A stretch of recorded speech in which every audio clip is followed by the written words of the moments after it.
അവസാനം പിടിവീഴുന്ന അവസ്ഥയിലാണ് മുഖ്യ തെരഞ്ഞെടുപ്പ് കമ്മീഷണർ ജ്ഞാനേഷ് കുമാർ ഇപ്പോൾ.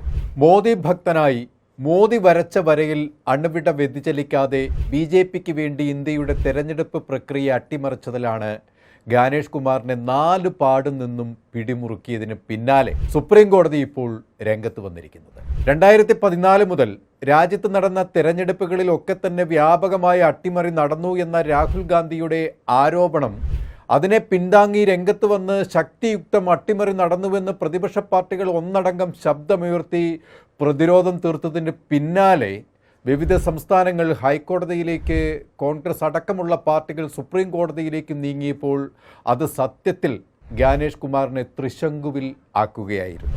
ആകെ പരവശനായി കഴിഞ്ഞു മുഖ്യ തെരഞ്ഞെടുപ്പ് കമ്മീഷണർ. ഇപ്പോഴിതാ കർണാടകയിൽ നിന്നും പുതിയ റിപ്പോർട്ടുകൾ പ്രകാരം ജ്ഞാനേഷ് കുമാറിന് സുപ്രീം കോടതിയുടെ രൂക്ഷ വിമർശനം വന്നു കഴിഞ്ഞിരിക്കുകയാണ്.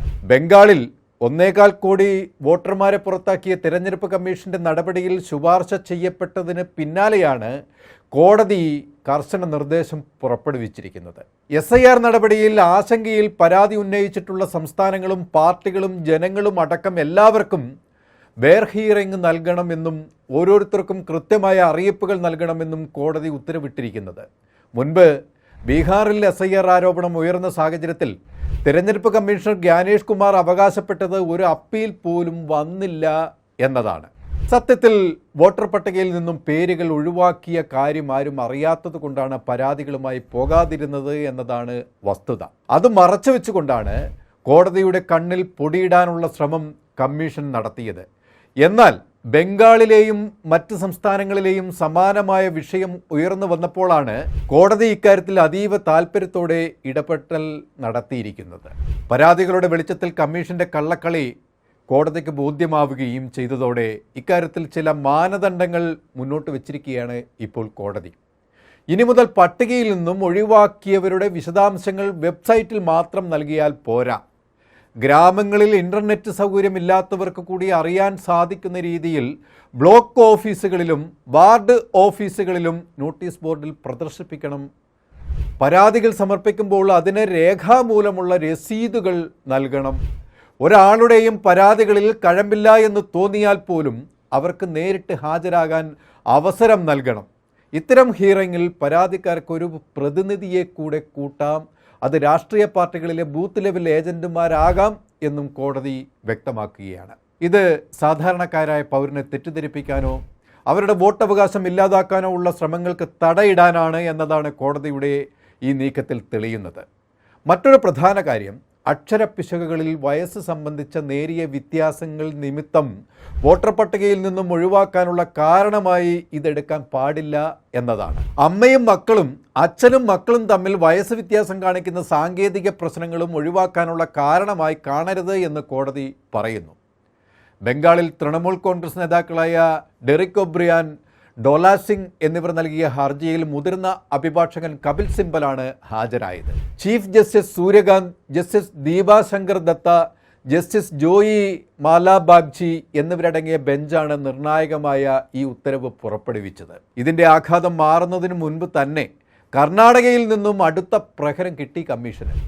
വരാനിരിക്കുന്ന തെരഞ്ഞെടുപ്പിൽ ഇലക്ട്രൽ വോട്ടിംഗ് മെഷീൻ വേണ്ടെന്നും പേപ്പർ ബാലറ്റ് മതിയെന്നും കർണാടക സർക്കാർ ഇപ്പോൾ തീർത്തു പറഞ്ഞിരിക്കുകയാണ്. മെയ് മാസത്തിൽ കർണാടകയിൽ വരാനിരിക്കുന്ന ഗ്രേറ്റർ ബാംഗ്ലൂർ അതോറിറ്റി തിരഞ്ഞെടുപ്പിൽ പേപ്പർ ബാലറ്റുകൾ ഉപയോഗിക്കാനാണ് കർണാടക സർക്കാരിൻ്റെ തീരുമാനം. കർണാടക തെരഞ്ഞെടുപ്പ് കമ്മീഷൻ ഈ തീരുമാനം അംഗീകരിച്ചു കഴിഞ്ഞു. Karnataka state election commissioner GS അങ്കരേഷി ഇക്കാര്യം സ്ഥിരീകരിച്ചു കഴിഞ്ഞു. SIRലെ അപാകതകൾ പരിഹരിക്കുമെന്നും അദ്ദേഹം ഉറപ്പ് നൽകുകയാണ്. എന്നാൽ പേപ്പർ ബാലറ്റിലേക്ക് മടങ്ങാനുള്ള കർണാടക സർക്കാരിൻ്റെ തീരുമാനത്തിനെതിരെ BJP ഇപ്പോൾ രംഗത്ത് എത്തിയിട്ടുണ്ട്.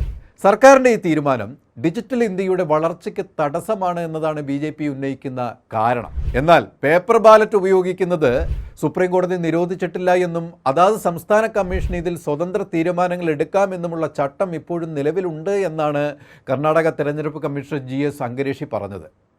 ഇതിനിടയിൽ ഒട്ടുമിക്ക സംസ്ഥാനങ്ങളും EVM തീരുമാനത്തിലേക്ക് എത്തുകയും അവിടെ ഒക്കെ തന്നെ BJPക്ക് പരാജയം അനുഭവിക്കേണ്ടി വന്നു എന്ന പരമാർത്ഥം തെളിഞ്ഞതാണ്.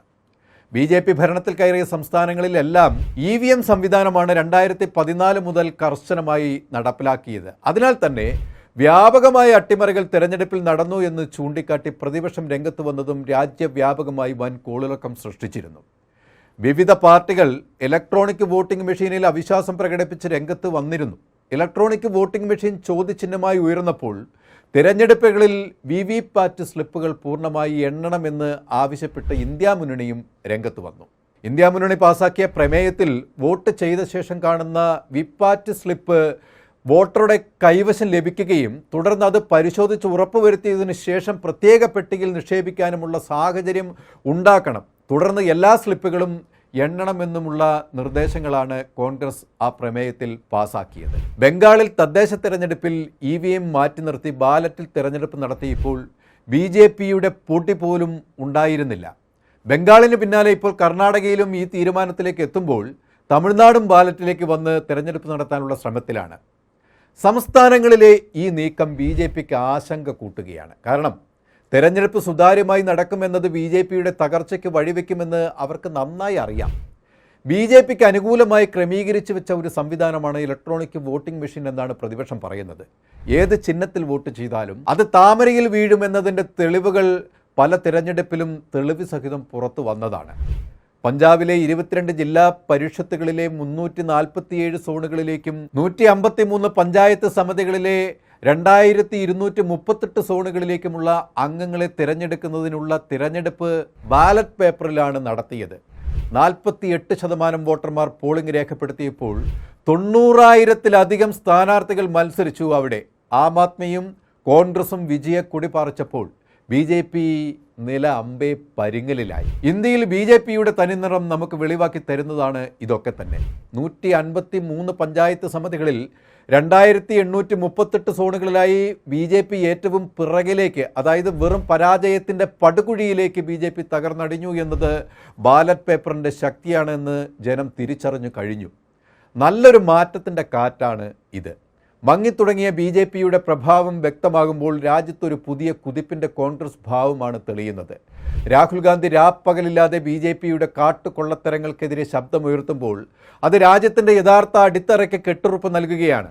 രാജ്യത്തെ ശിഥിലീകരിച്ചുകൊണ്ട്, ജനാധിപത്യത്തെ ധ്വംസിച്ചുകൊണ്ട്, ഇന്ത്യയെ തകർത്തുകൊണ്ട് മോദി രാജ്യത്തെ ഗ്രസിക്കുമ്പോൾ അത് രാജ്യത്തിൻ്റെ ഗതികേടാവുകയാണ്. പക്ഷേ പ്രതിപക്ഷ പാർട്ടികളുടെ ഉദ്യമം രാജ്യത്തെ ജനാധിപത്യത്തെ പൊതിഞ്ഞു പിടിക്കുക എന്നതാണ്. ഏത് മോദി പ്രഭാവത്തെയും തകർത്തെറിഞ്ഞുകൊണ്ട് രാഹുൽ ഗാന്ധി രാജ്യത്തെ രക്ഷിക്കാൻ പ്രതിജ്ഞാബദ്ധതയോടെ പ്രവർത്തിക്കുകയാണ്. മോദി എവിടെ ഒളിച്ചാലും ജനകീയ വിചാരണ നേരിട്ട് രാജ്യം വിടേണ്ടി വരുന്ന കാലം വിദൂരമല്ല. ജ്ഞാനേഷ് കുമാറിനും ഇനി രക്ഷയില്ല എന്നതാണ് രാജ്യത്ത് തെളിഞ്ഞു വരുന്ന ചിത്രം. ഭരണതലപ്പത്തിരുന്ന് രാജ്യത്തെ തകർക്കുന്ന നയം സ്വീകരിക്കുന്ന മോദിക്ക് എല്ലാ തരത്തിലും ഒത്താശ ചെയ്ത് ജ്ഞാനേഷ് കുമാറിൻ്റെ ചെയ്തികളും നിമിത്തം സ്വന്തം കുതികാൽ വെട്ടിയ മുഖ്യ തെരഞ്ഞെടുപ്പ് കമ്മീഷണർ ഓടിയൊളിക്കാൻ ഇടമില്ലാതെ പരക്കം പായുന്ന കാഴ്ചയാണ് കാണുന്നത്. ഒരു കാലത്ത് തെരഞ്ഞെടുപ്പ് കമ്മീഷനെ കേന്ദ്രം പോലും ഭയപ്പെട്ട അവസ്ഥയുണ്ടായിരുന്നു. രാജ്യത്തിൻ്റെ ജനാധിപത്യത്തെ ശ്രീകോവിലിൽ പ്രതിഷ്ഠിച്ച തലയെടുപ്പുള്ള ഭരണാധികാരി, രാഷ്ട്രീയ പാർട്ടികളെക്കാൾ, സർക്കാരിനേക്കാൾ, പോലീസിനേക്കാൾ, എന്തിന് ജുഡീഷ്യറിയേക്കാളും മുകളിൽ തെരഞ്ഞെടുപ്പ് കമ്മീഷൻ എന്നത് വ്യക്തമാക്കിയ വ്യക്തിയാണ് TN ശേഷൻ. അദ്ദേഹം ഇരുന്നലങ്കരിച്ച ആ കസേരയിലാണ് ഇന്ത്യൻ ജനാധിപത്യ വ്യവസ്ഥയിൽ ഇലക്ഷൻ കമ്മീഷൻ എന്നത് ചെറിയ കാര്യമല്ല എന്ന് തെളിയിച്ച TN ശേഷൻ അദ്ദേഹത്തിന് ശേഷം ഒരു തെരഞ്ഞെടുപ്പ് കമ്മീഷനും ആർജവത്തോടെ ആ സ്ഥാനത്ത് ഇരുന്നിട്ടില്ല. ഇപ്പോഴിതാ ഇന്ത്യൻ ജനാധിപത്യത്തെ തകർത്ത് തരിപ്പണമാക്കി മോദി ഭരണകാലം ഇന്ത്യയുടെ ഏറ്റവും അധോഗതി ഭരണകാലം എന്ന് ചരിത്രം രേഖപ്പെടുത്തി കഴിയുകയും ചെയ്തു. കറകളഞ്ഞ തൻ്റെയിടമുള്ള TN ശേഷനെ പോലെയുള്ള തെരഞ്ഞെടുപ്പ് കമ്മീഷന്മാരെയാണ് ജനം ആ കസേരയിൽ പ്രതീക്ഷിക്കുന്നത്. പക്ഷെ എന്തു ചെയ്യാം, നമ്മുടെ ഭരണ സംവിധാനം അധപ്പതനത്തിൻ്റെ മൂർധന്യാവസ്ഥയിൽ വിരാജിക്കുകയാണ്. പക്ഷേ കാലം ഇതിന് മറുപടി കൊടുക്കും. അതിൻ്റെ അലയൊലികളാണ് രാജ്യത്ത് ഇപ്പോൾ ഉയർന്നു കേൾക്കുന്നത്. രാഹുൽ ഗാന്ധി കൊളുത്തിയ അനീതികൾക്കെതിരെയുള്ള അഗ്നി ആളിപ്പടർന്ന് കഴിഞ്ഞു. അത് മോദിയുടെ അരക്കില്ലത്തെ ഉരുക്കിക്കളയുമെന്നതിൽ യാതൊരു സംശയവും വേണ്ട. രാജ്യം അനീതിയുടെ ഹംസന്റെ അപ്രമാദിത്വം തകർക്കും. ശ്രീകൃഷ്ണന്റെ അവതാരമെടുത്ത രാഹുൽ ഗാന്ധി അധർമ്മത്തെ തൂത്തെറിഞ്ഞ് ധർമ്മരാജ്യം ഇവിടെ പുനഃസ്ഥാപിക്കുമെന്നത് ഉറപ്പായി കഴിഞ്ഞു. കൂടുതൽ വാർത്തകൾക്കും വിശേഷങ്ങൾക്കും ഞങ്ങളുടെ channel like, share and subscribe ചെയ്യുക. കൂടാതെ സബ്സ്ക്രൈബ് ബട്ടണിലെ ബെല്ലൈക്കൺ എനേബിൾ ചെയ്യാനും മറക്കരുത്.